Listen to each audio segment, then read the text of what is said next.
Mata adalah panglima hati. Segala yang kita kerjakan tanpa disadari menciptakan misteri yang ada dalam hati. Baik, buruk, kejam, pilu, sampai kisah ironis, semua akan kita kuak di sini, menembus mata batin. Program ini akan menghadirkan orang-orang yang pernah ataupun masih melakukan tindakan di luar batas kewajaran. Dan malam hari ini, bintang tamu yang hadir adalah Uut Sally. Uut, terima kasih sudah berkenan hadir malam hari ini. Kamu punya pengalaman mistis nggak selama ini yang sampai sekarang membekas dan masih kamu ingat?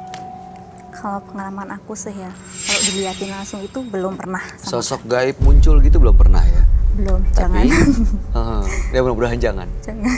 Tapi waktu itu aku pernah ya mau show di daerah Yogyakarta gitu, di salah satu gedung. Tapi itu katanya teman-teman aku tuh seram gitu, angker di situ. Nah, kebetulan waktu itu aku parkir di sebelah gedung itu. Itu udah kelihatan angkernya karena apa? Banyak kayak semak-semak gitu loh. Kayak rumput yang udah tinggi-tinggi gitu, kayak nggak pernah bersihin. Oke. Nah, mungkin cerobohnya aku atau gimana ya? Aku itu nahan kencing gitu. Nah, aku kencingnya itu di sebelah mobil aku. Oke. Itu keadaan pintu mobil aku kan sengaja aku buka. Nah, waktu aku tuh kencing itu, tiba-tiba pintu mobil aku itu nutup kencang banget, kayak ada yang dorong, jeglek gitu. Aku kaget. Nggak ada angin tapi? Nggak ada sama sekali, aku kaget banget. Terus aku masuk ke mobil, aku tanya teman aku yang nyetir itu, kamu itu yang nutup pintu mobil ya? Enggak, bukan aku, bukan. Kirain malah kamu sendiri yang nutup gitu. Aduh, terus aku perasaanku udah nggak enak dong, pikiranku udah gak karuan. Terus aku mikirnya, aduh, mungkin ini makhluk sini yang jaga sini. Mungkin karena aku nggak permisi betul gitu ya, itu nggak permisi dulu. Aduh. Gitu. Terus aku dalam hati aku berdoa, aku minta maaf. Aku udah ceroboh di situ. Dan di situ nggak ada apa-apa lagi sih. Nggak pernah ada kejadian lagi ya? Enggak. Mudah-mudahan jangan. Malam Jangan hari dong. ini juga mudah-mudahan kamu baik-baik aja ya, Ut ya. Kita akan ketemu dengan partisipan kita yang pertama. Dia adalah seorang perempuan yang mengaku termakan guna-gunanya sendiri. Malam hari ini kami akan panggil dia dengan nama samaran. Kami persilahkan Rose.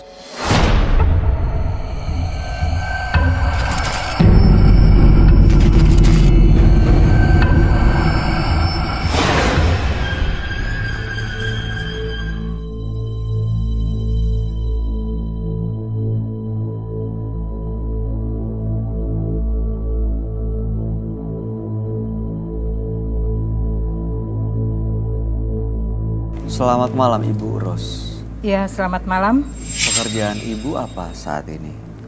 Saat ini saya bekerja di salah satu perusahaan swasta. Masih aktif sampai sekarang ya?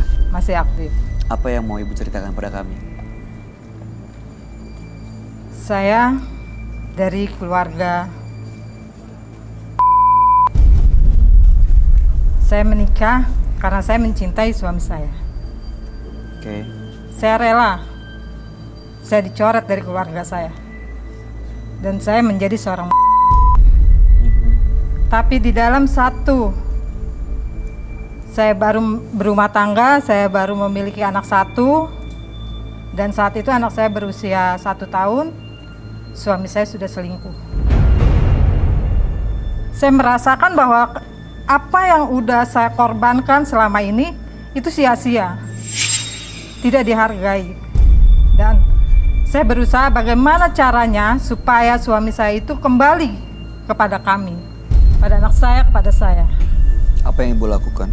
Akhirnya saya datang, ada salah satu teman mengajak saya ke tempat orang pintar, dan saya datang ke orang pintar itu. Dan ternyata orang pintar itu memberikan sesuatu pada saya. Apa itu? Itu berupa mutiara. Oke, tujuannya dengan mutiara itu untuk apa? Tujuannya saya hanya ingin suami saya itu mencintai saya dan suami saya kembali pada saya. Dan betul terjadi? Malah sebaliknya. Apa yang terjadi, Bu? Memang suami saya kembali ke saya, tapi saya jadi benci dengan suami saya. Kok bisa? Saya juga kurang tahu itu. Bahkan saya setiap kali keluar, ada beberapa lelaki yang lihat dia maunya jadi seperti suka gitu sama saya. Itu masalahnya buat saya sekarang. Jadi masalah karena ibu tanggapi? Tidak, saya tidak tanggapi. Tapi masalahnya di mana? Masalahnya saya jadi merasa tidak nyaman aja. Merasa tidak nyaman di rumah atau merasa tidak nyaman karena ada laki-laki lain yang suka? Kedua-duanya. Pertama, saya di rumah merasa karena saya jadi timbul benci dengan suami saya. Jadi saya nggak nyaman. Setiap kali saya melihat suami saya timbulnya emosi, kesal. Tapi setiap saya keluar, ada aja lelaki yang dia ingin mendekati saya. Itu saya merasa juga tidak nyaman gitu. Waktu ibu datang ke orang yang memberikan mutiara itu, apa yang dilakukan di sana? Hanya memberikan mutiara atau ada yang ibu lakukan di sana seperti ritual tertentu gitu? Ada. Apa itu? Ada ritualnya. Pertama, saya harus menjalankan puasa selama 7 hari dan saya juga harus mandi kembang 7 rupa, dan saya juga ada sampai saat ini kalau ritual itu yang waktu itu sekali itu, tapi tetesan air itu setiap malam Jumat itu saya harus lakukan sampai saat ini. Tetesan air apa ya? Iya, air bulu perindu. Dicampur di air mandi? Iya, dicampur di air mandi, dan setiap malam Jumat itu saya lakukan, harus saya lakukan. Sampai sekarang? Sampai sekarang. Tapi kan suami ibu sudah kembali ke ibu ya? Iya. Kenapa ritualnya masih dilakukan ya? Karena saya seperti nyandu ya. Kalau saya tidak melakukan itu, badan saya terasa tidak memiliki energi. Seperti itu. Dan saya setiap Jumat sebelum sholat Jumat mulai, itu saya makan bunga kantil. Itu untuk apa? Itu memang dari awal saya disuruh seperti itu, yaitu mandi dengan makan bunga kantil. Itu saya lakukan. Kalau saya tidak lakukan, badan saya seperti tidak berenergi, lemas. Jadi dengan kata lain, ibu sekarang ya setelah ibu datang ke, ya bisa dikatakan dukun lah ya. Iya. Ibu sekarang makan daun kantil, mandi dengan tetesan bulu perindu, lalu kemudian masih menyimpan mutiara, dan ibu ya ada laki-laki lain yang suka sama ibu, dan ibu jadi benci sama suami ibu. Ibu menyadari semuanya itu? Iya. Dilakukan dengan sadar? Ya, saya lakukan karena saya merasa awalnya saya ingin mengobati supaya saya kembali rukun dengan suami saya, tapi setelah itu saya nggak bisa lepas. Kalau dilepas gimana? Pernah dicoba nggak, Bu?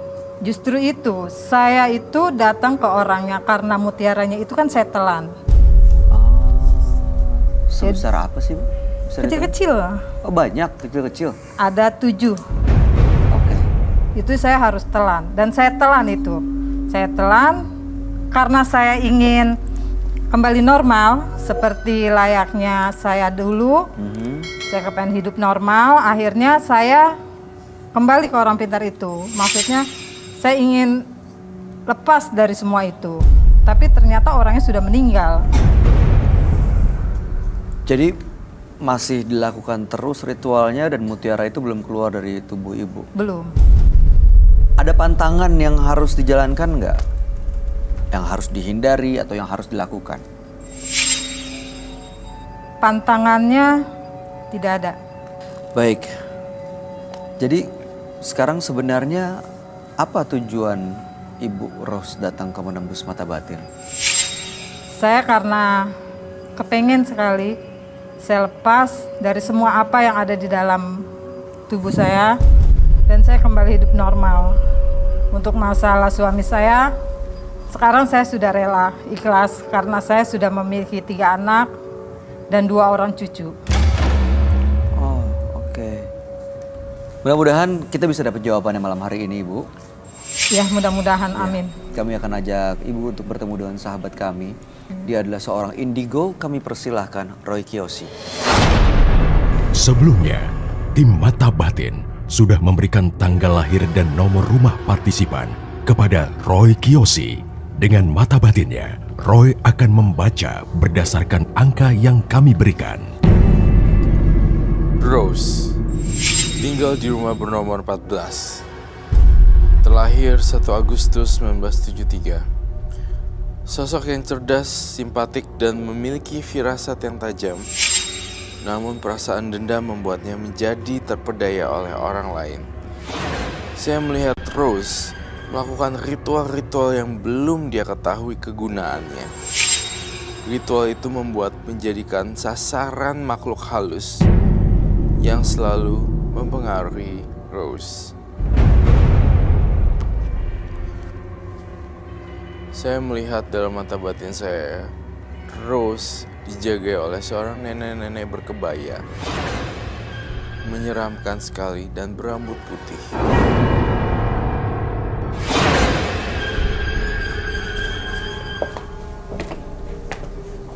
Halo, selamat malam. Selamat malam, Roy. Silakan duduk semuanya. Terima kasih. Selamat datang di Menembus Mata Batin. Rose, tanggal 1 bulan 8 1973, nomor rumah 14. Iya. Oke. Ibu Rose ini pernah mengguna-guna suami dengan menelan mutiara, lalu sampai sekarang masih melakukan ritual mistis dengan tetesan bulu perindu, makan daun kantil, bunga kantil. Iya. Dan justru sekarang saat suaminya sudah kembali normal, kembali ke keluarga, Ibu Rose yang tidak nyaman dengan kehadiran suami, bahkan ada laki-laki lain juga yang jadi ikutan suka ke ibu. Saat ini tujuannya datang adalah untuk melepas semuanya, ritualnya, mutiaranya, guna-gunanya, karena terasa justru malah berbalik ke ibu gitu ya. Iya, betul. Jadi ingin lepasin semuanya. Mau lepas semuanya. Oke, tapi tidak segampang itu sih sebenarnya untuk melepaskan. Harus benar-benar taat beribadah dan benar-benar kencang doanya. Saya ngerasa di sini lewat mata saya melihat kamu. Kamu juga menyimpan rahasia sebenarnya. Konspirasi cerita di sini. Konspirasi. Tahukah kamu? Iya, dia adalah salah satu sahabat saya. Ini lebih dari sahabat. Tadi semuanya tidak menceritakan. Iya. Ini ke Bayu, bukan? Enggak diceritakan soal sahabat ini. Tapi saya melihat kedalaman jauh di mata kamu. Saya merasa kamu lebih suka dengan dekat, lebih nyaman karena lebih secure, lebih nyaman ke tempat cowok yang itu. Yang dibilang sahabat itu. Betul. Dan satu lagi, sampai sekarang masih kontak kan? Iya, masih. Oke, nggak ada. Saya orangnya open minded. Nah, Nggak apa-apa juga punya temen. betul. Ya, nggak ada That's masalah. normal. Iya. Cumanya saya ingin nanya kebenarannya aja. Ternyata memang benar. Benar. Kamu juga menikmati nafsu indrawi. Jadi kayak Melihat, Iya. memanjakan mata namanya gitu ya. dengan laki-laki tersebut. Boleh saya tahu gak nama lakinya siapa? Namanya Suami ibu tahu tentang hubungan ibu dengan Sony? tidak.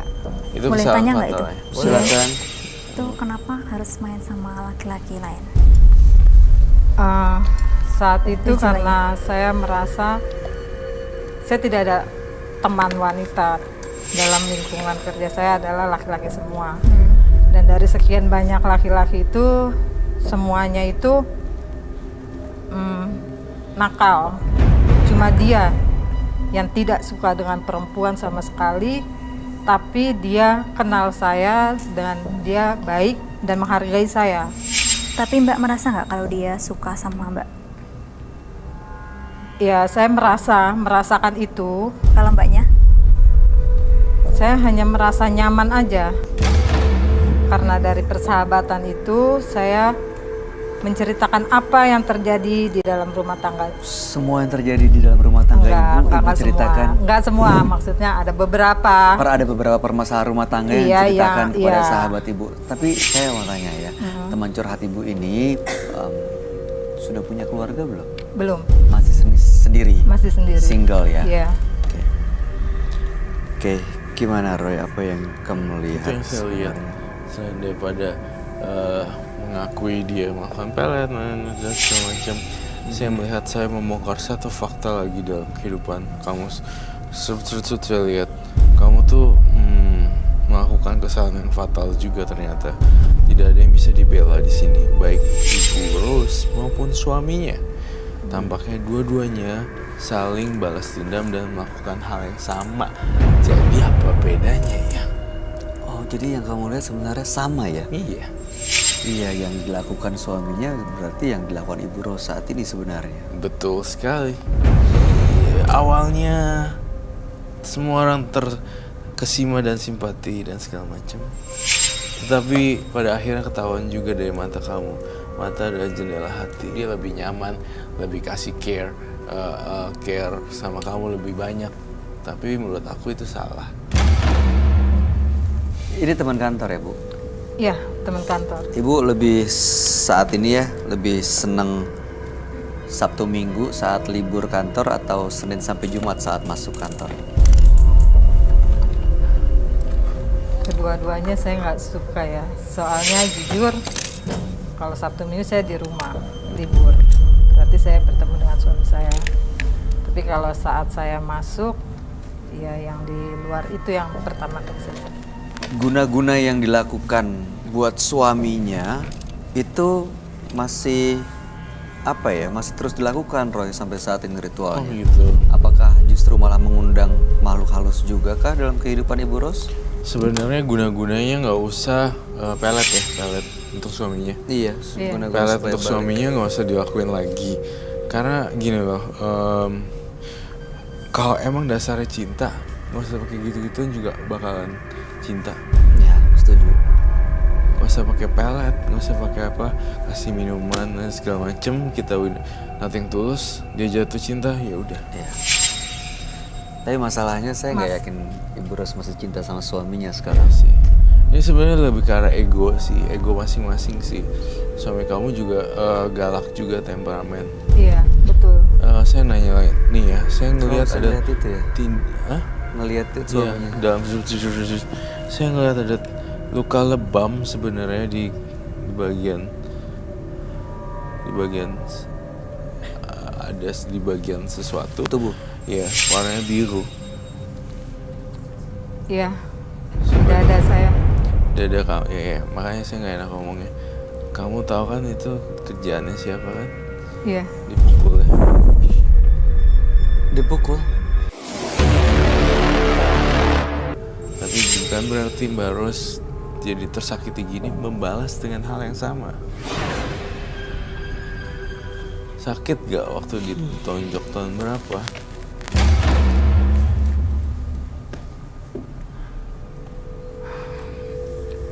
kalau masalah ditonjok itu sering.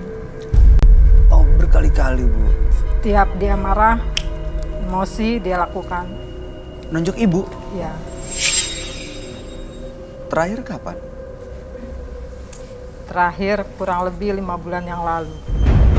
Sampai semarah itu biasanya karena apa ya? Biasa ada perbedaan, mungkin dia menginginkan saya seperti apa, misalnya dia nggak pulang. Saya bilang, kenapa sih nggak pulang aja? Toh besok juga kan pagi berangkat lagi, dari rumah bisa. Dan suami saya juga berangkatnya pakai kendaraan. Dia bilang, enggak, saya mau nginep aja. Oh ya udah, nanti setelah ada perdebatan itu, akhirnya nanti saat ketemu cekcok, ya udah, jadilah fisik. Nah, kamu melet gini sebenarnya kalau saya lihat ini bukannya untuk mengharmoniskan rumah tangga, tetapi ingin menundukkan egonya suami kamu supaya nurut sama supaya nunduk supaya gini. Karena atas apa yang terjadi sama si Rose, dia kesel banget dan menyimpan dendam, bukan? Iya betul. Jadi dia nggak butuh lah nih, dia nggak butuh suaminya balik sayang-sayangan. Dia butuh suaminya untuk mohon maaf kayak Menunduk, mengakui kesalahan dan Itu yang saya mau. Nah, itu jelas tadi saya bilang. 25 tahun saya mengharapkan kata-kata itu sampai sekarang belum pernah ucap. Itu dia maksudnya Roy. Sabar ya Mbak Ros. Mbak Ros, saya mau kasih tahu lagi nih, saya agak terganggu dengan rambut kamu. Kaget ya? Saya lebih baik kasih tahu ya. Mbak Ros, kamu panjangin dikit deh rambutnya segini. Kenapa? Kenapa sih Roy rambut segala dibahas? Aku detail orangnya. Karena aura kamu nggak keluar sama sekali, tidak terpancar, dan lebih banyak aura depresi. Tapi hubungannya sama suaminya yang sekarang gimana? Apa yang kamu lihat? Apakah nanti bisa dipertahankan akhirnya atau? Hubungan sama suaminya tuh udah empet banget sebenarnya. Udah enak mau muntah gitu. Tapi Artinya udah susah. sulit sekali untuk Iya. dipertahankan. Pasti.